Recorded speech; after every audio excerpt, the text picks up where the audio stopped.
On that note, let's gear off this Philadelphia game and transition into the Chicago Bears. Host of the Bear Down Girl podcast, Katelynne Lener.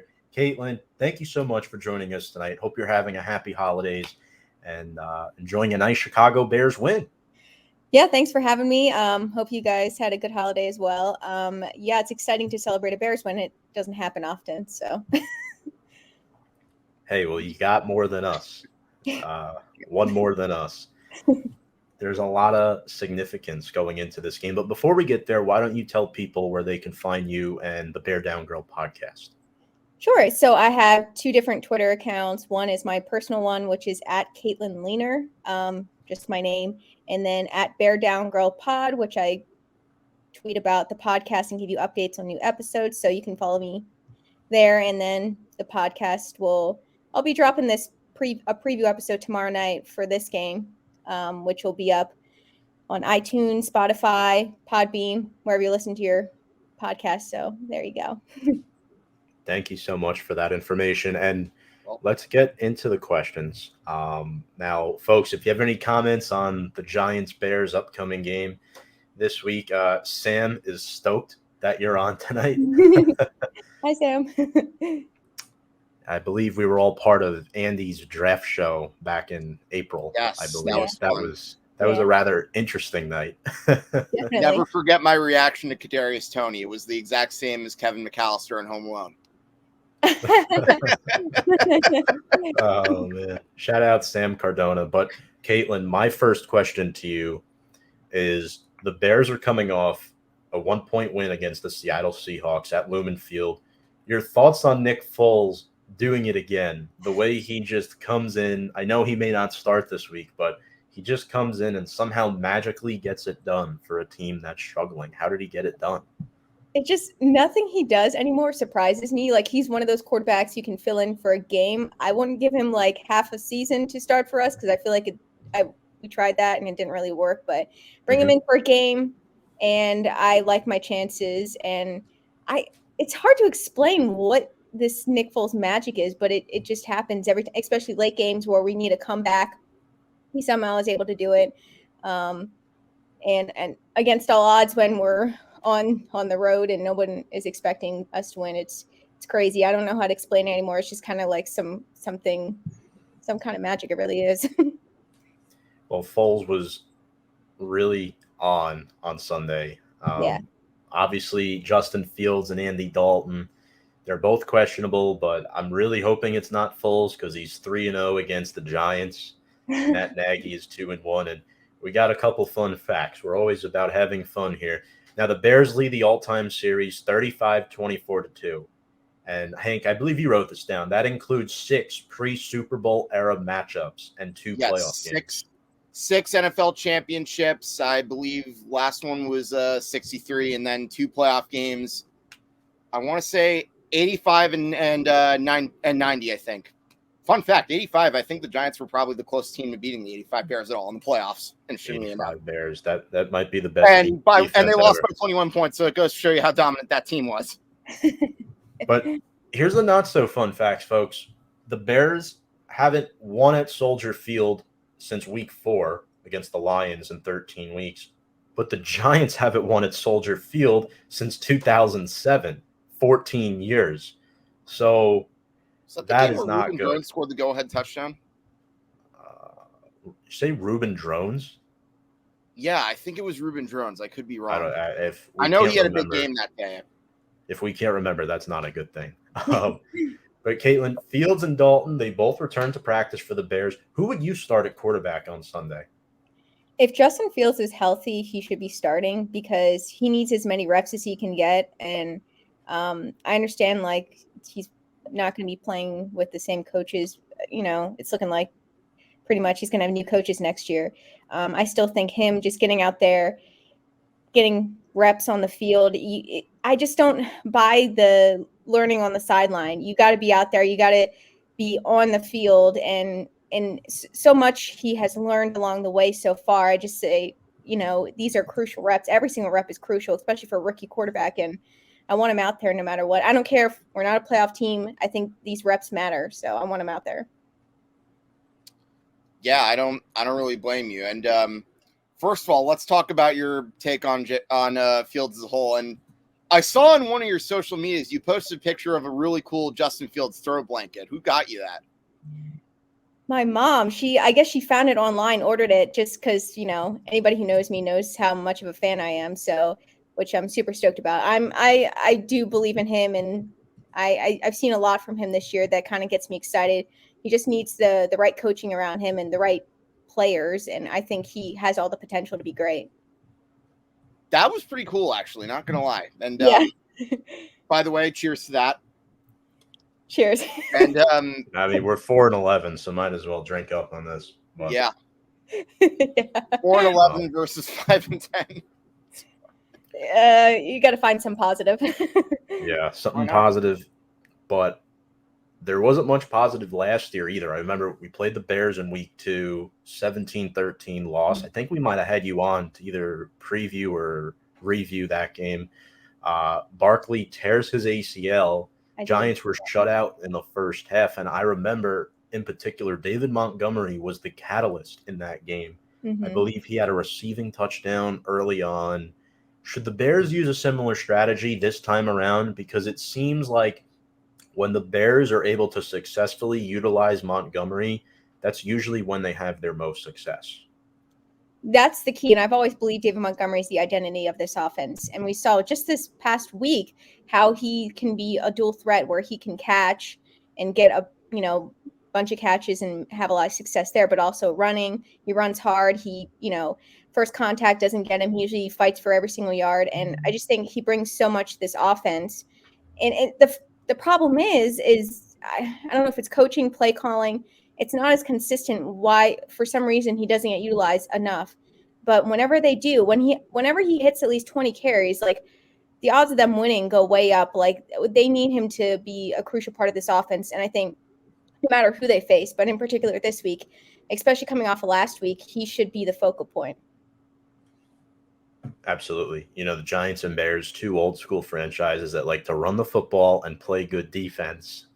Might be a reason why our conservative offensive approaches are the reasons why the Giants and Bears probably are a combined 9-22 right now, whatever it is. Yeah. But obviously, the Giants, we have the Bears' first and fourth round picks for 2022.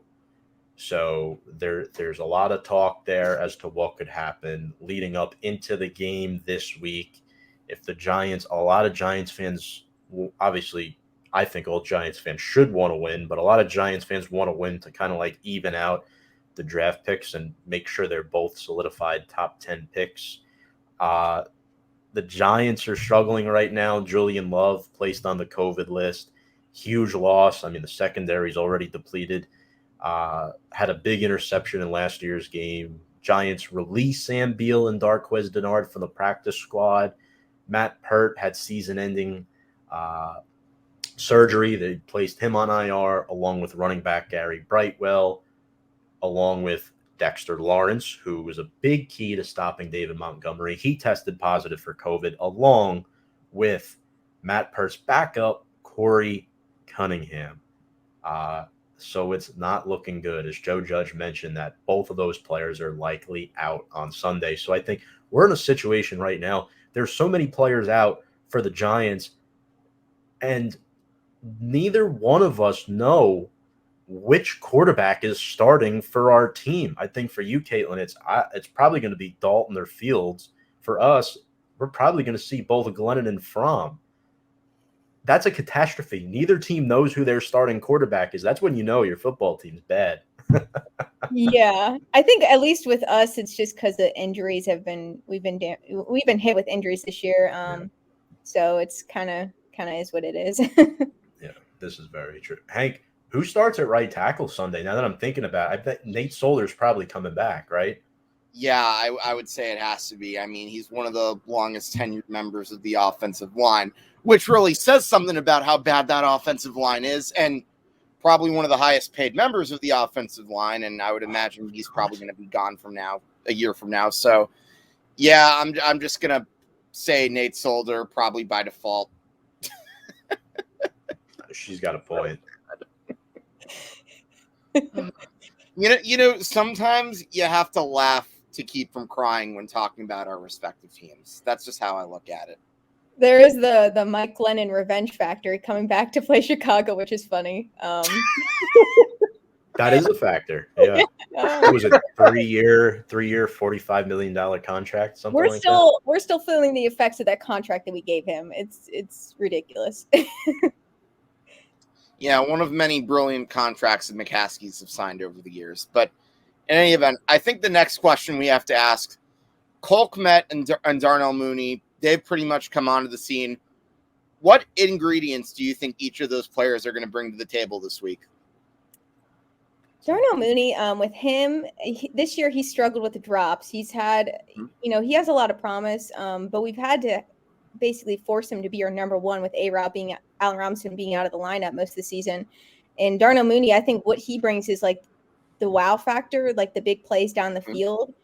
And it's hit and miss sometimes with that. So if he's going to have a big day, it's going to be, he works best getting a big catch down the field. Sometimes it's, a yak where he can get like a small catch and just make something out of it, which we saw last week where he had this big, yards after catch play. So he could bring that to the table. Cole Kmet, he's the kind of guy also last week I saw just kind of like move the chains kind of guy. We don't really need him to, he's capable of making some big plays down the field, but really he can be a go-to guy just to get a first down here and there and, break tackles. He has the potential to do that. He's just been a little inconsistent. And they're also inconsistent about involving him in the game plan. So if they, early on decide to look for him, I think he can be that guy who just helps us get down the field. That's definitely a good point. I mean, I'm a big advocate for Cole Kmet because he went to Notre Dame, and tight ends usually from that university pan out. I mean, Kyle Rudolph was good for several years. Trying to think who else. Tyler Eifert as well. I think Cole Kmet is that next guy that we're just waiting to see him come onto the scene. And if there's any week he'll score his first touchdown of the season, it's this game, because the quote that goes around the tri-state area is the Giants can't cover tight ends. So if you have Cole Kmet, start him on your fantasy team, folks, because he's going to have a good week, I'm pretty sure. Is Allen Robinson playing, by the way? He just got activated off the COVID list, and he had a bad COVID. I mean, he said he lost 10 pounds. Like he went through it.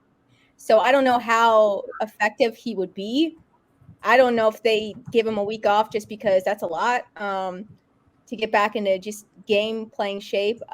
So we'll see. I think he's also been dealing with injuries all year, and I just don't. It's hard to tell sometimes because he's on the franchise tag of how invested he is, especially because I don't think he's going to be with the team next season. So it's almost like I just don't really even look at him anymore because I don't think he's even a part of this team. It just doesn't feel like it because he hasn't really been doing anything.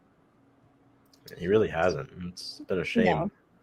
Now, speaking of guys who you probably don't want to be part of the team any longer, who do you want as your new coach if Nagy gets canned? Because I know from having seen a number of your tweets that you and our good buddy Andy Hopper are definitely on the fire Nagy train, and I would imagine the same is probably true for Ryan Pace too. Matt Nagy, yes, because we hired him to be this offensive guru, and he's not, so he's got to go. Ryan Pace, I think he still has a chance to be here because of his draft history, because he's really good at drafting like late round steals. Some of our, if you look at our draft the past like 2-3 seasons, all the players that we've got it's basically our core talent that we have right now. So I think he has a chance to keep the job, but might get moved around where he's not the GM. He'll have like a different title, but he'll still be with us because he has a lot of success in the draft. So I have a feeling that he might still be here. And it actually might be a good idea to keep him because my dream scenario for head coach, I don't know how likely it is, but there are rumors swirling about Sean Payton maybe a trade happening. And that there's some rumors going around with his history with Chicago, Illinois, but also Ryan Pace comes from the Saints organization. That's where we hired him from. Yep. So if the possibility comes up for Sean Payton actually being able to get him, keeping Ryan Pace is like, relevant. And here's my thing, Sean Payton, a head coach, I want somebody who's established. I'm tired of these, let's hire the next, Sean McVay and all these up and coming offensive coordinators. I need something that I can count on. And Sean Payton and his development in quarterbacks and his offense. Now, I don't know how likely this is, but there are rumors swirling. So it's not like I'm just, imagining this. There is a slight possibility. And I do want somebody who has proven, head coaching experience. So I don't know how likely that would be. That would be my top scenario. Maybe Todd Bowles, if we want to just get a head coaching. I just don't know. It's just whoever's going to be head coach, if they're not offensive minded, what kind of offensive coordinator are they bringing to the table? Because I need to make sure that Justin is getting the best, coaching around him. So it just depends. But all these offensive coordinators that are just being talked about, I just don't know if I can trust in any of them because I just feel like I've been burned so many times, especially with Matt Nagy. It's hard to trust anybody right now. That's factual. And it's interesting because Drew Brees just retired and the Saints obviously had to let a lot of players go in the offseason. So that theoretically would make sense if Peyton wanted to switch over to the Chicago Bears. I could personally see it happening. I don't think it's going to happen, but I wouldn't put it past it. Choice, though. This will be an excellent clip in a few weeks from now if it does happen. Oh my gosh, yeah.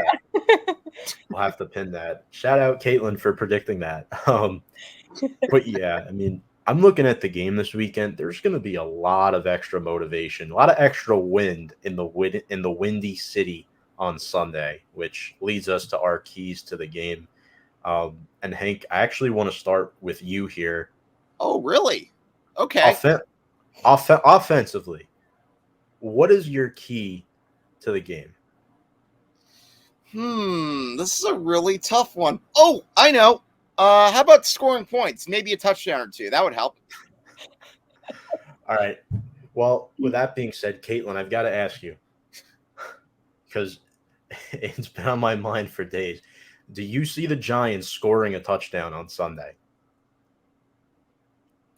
Don't be surprised. They actually might because our defense does give up a lot of yards, especially, they give up a lot of yards to running backs, and the defense has been hit with a lot of injuries as well. So they can give up some points for sure. I don't know how consistent the Giants could be offensively, but the defense is capable of giving up some yards. So don't be surprised. I like it. That was definitely outside the box analysis. I hope you're right. Hank, do you think that they're going to score a touchdown?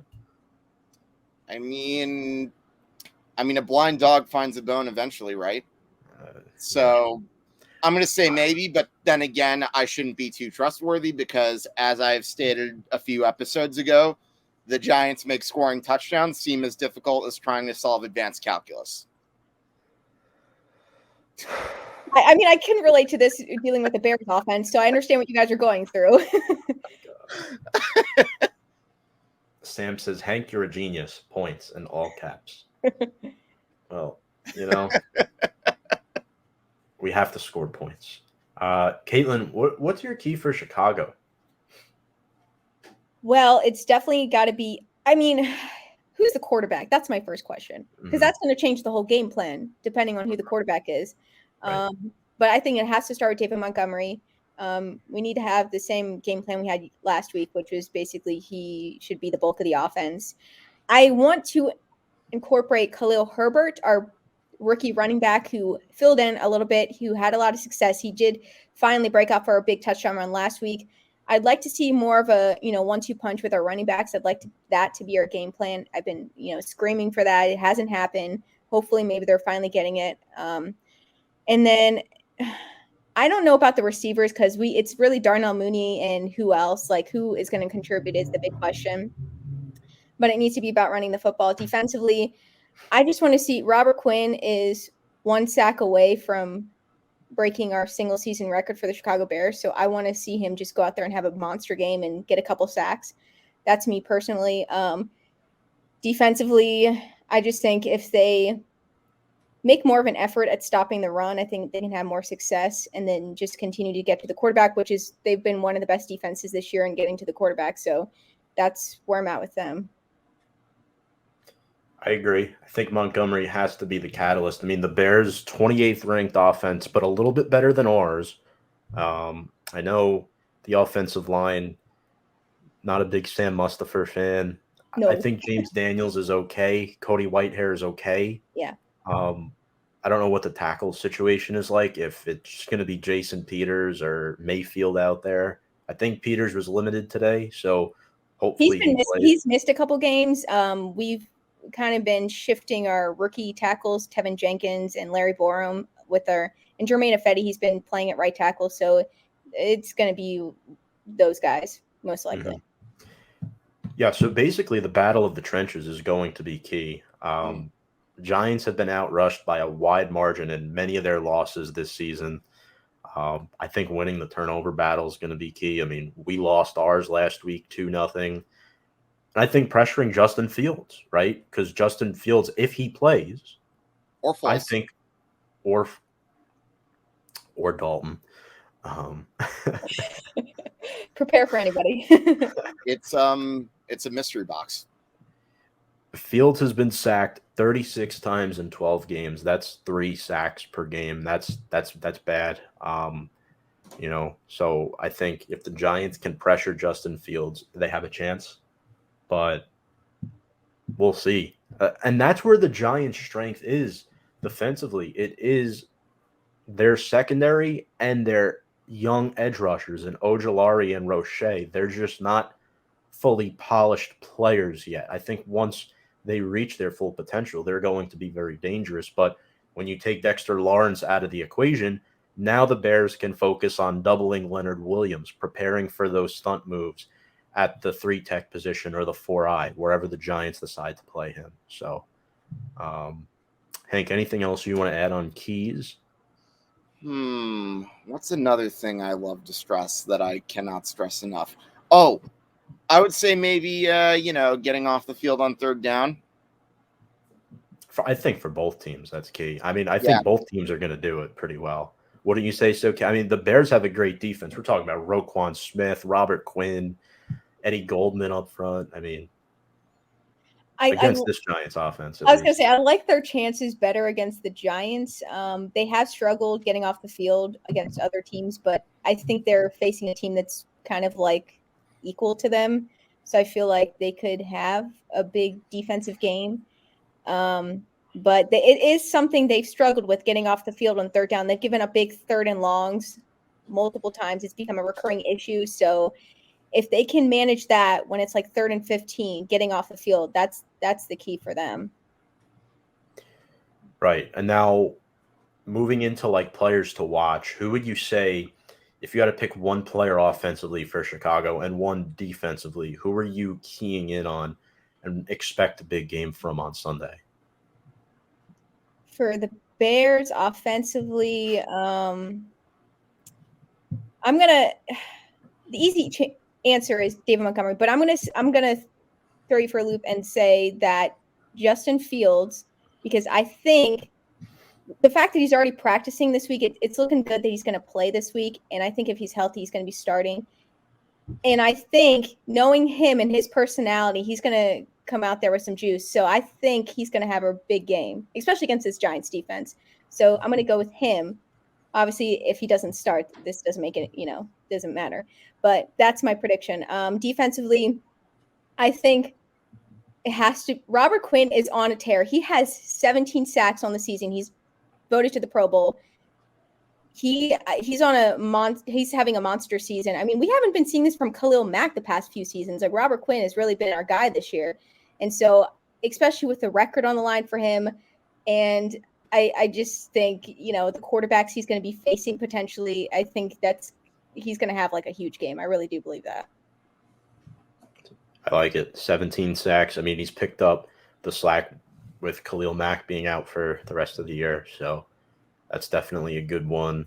I believe Richard Dent is the single season sack leader for the Bears, Yeah. if I'm not mistaken. That's correct. Incidentally, he's actually tied for Richard Dent on second place. Dent also had 17 sacks in the aforementioned 85 Bears season. And then the year before that, he had 17 and a half sacks. And that was actually the year that Walter Payton broke the all-time rushing yards record. Yep. Yeah. So, with that being said, Hank, who are you looking at for the Giants? Okay. I'm going to go with Andrew Thomas on the offensive line. I think if the Giants can get some offense going for once, I think he's going to be a good reason. And the reason I say that is because, as we mentioned early in the show, this guy is the lone redeeming factor of the offensive line.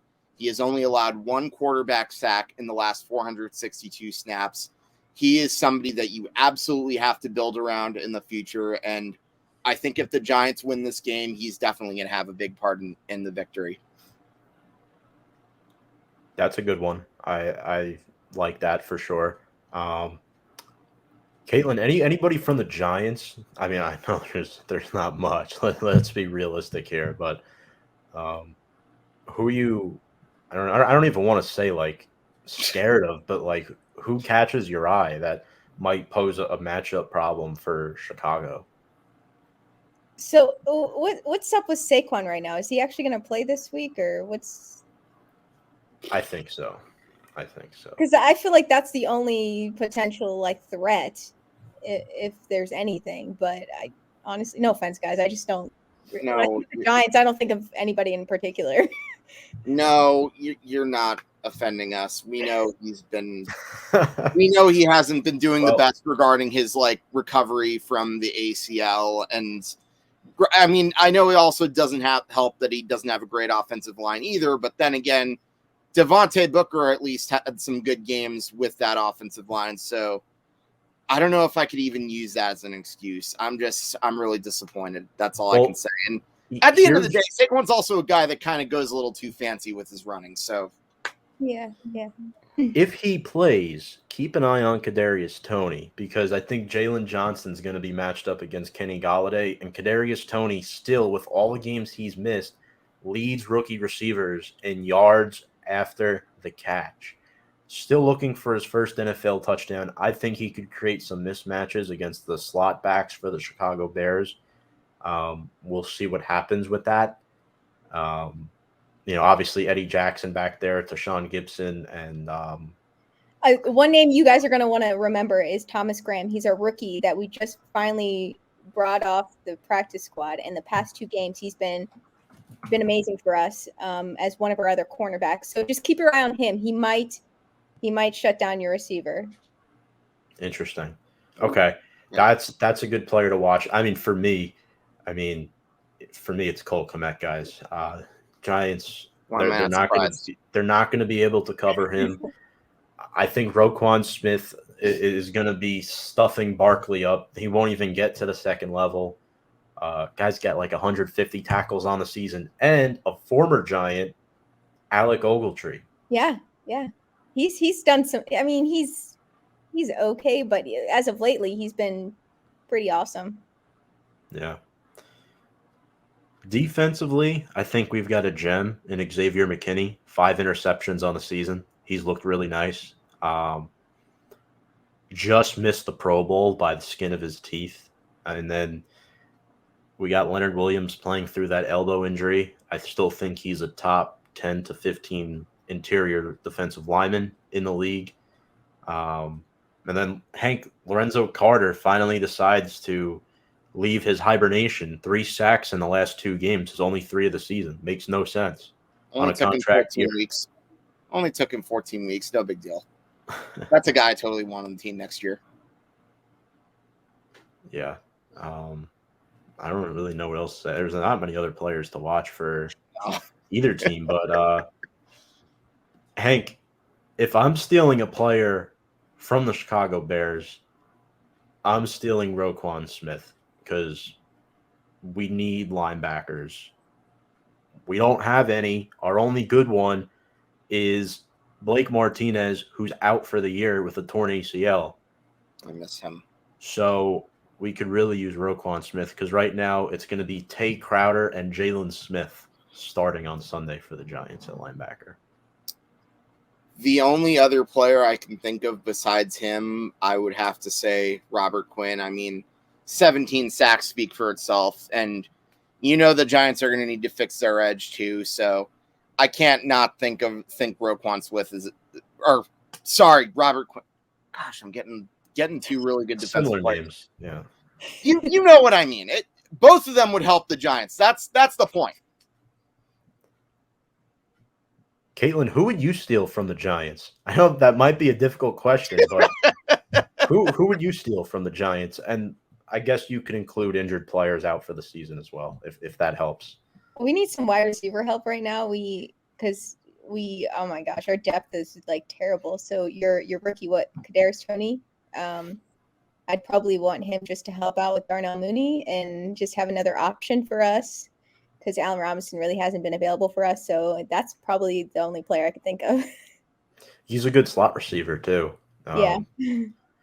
Gio says hello. What's up, Gio? How's it going? Appreciate the comment. Yeah, I mean that's pretty much. I mean, rolling through these injury reports, the Bears, Marquise Goodwin dealing with an illness. J.P. Holtz out of practice today due to a personal reason. Is Duke Shelley your number 2 corner right now? He's kind of been our nickel corner. Okay. Starting there. So that's primarily where we use him. I'm just looking at, I mean, the Giants. Raymond Johnson, illness. Chris Myrick, illness. Graham Gano, illness. Keon Crossan, COVID ramp up. Adoree Jackson, COVID ramp up. And I was talking with a couple of my buddies before who were trying to parlay this game. Maybe not parlay, but take the over-under here. Dom asked, do you think the combined score of this game will be over or under 37 points? Under. Easy money. Take the under. All it takes is one defensive touchdown though to screw that up, I'm taking the under as well, but I think it could be over because the Bears have the potential to score points. They're just not consistent with it. And it could turn into an ugly blowout and they just score a bunch. So I don't know. Maybe I'm being biased here, but I think there's a potential where it could go over that. To counteract Katelynne's bias with my bias, I think the Giants defense could hold the Bears offense to keep that under. By no means will it be enough. You know what? We're getting into that now, our game predictions. But I think both defenses are going to feast out there, in my personal opinion. I think the Bears offense is slightly less incompetent than the Giants offense, if I'm putting it nicely. But both good points. I could see the Giants getting blown out for sure. I mean, look, hell, we got blown out by Philly last week, which is never good. But Katelynne, what's your prediction for this game? Who's coming out on top, and rough estimate at like your final score? I think this is the Bears game to win, just because the team they're facing, the matchups, and it's also at home for them, their last home game, so it's kind of a big deal. I think just to make the over, I'm going to say 28-10 Bears. I think the defense is going to dominate and have a really big game, and then our offense, we'll score here and there, so which is a plus, I guess. So I'm going to say 28-10 Bears. Okay. Hank? Tom, I can't do it. I'm not making the same mistake I made last time, and besides, even you would probably want to slap me if I took the Giants again this week. So I'm going to say Bears 23-13. Just barely under, but all right, yeah, you're under. Katelynne's not under. Katelynne took the 38 points, I bet, because Dom had the 37.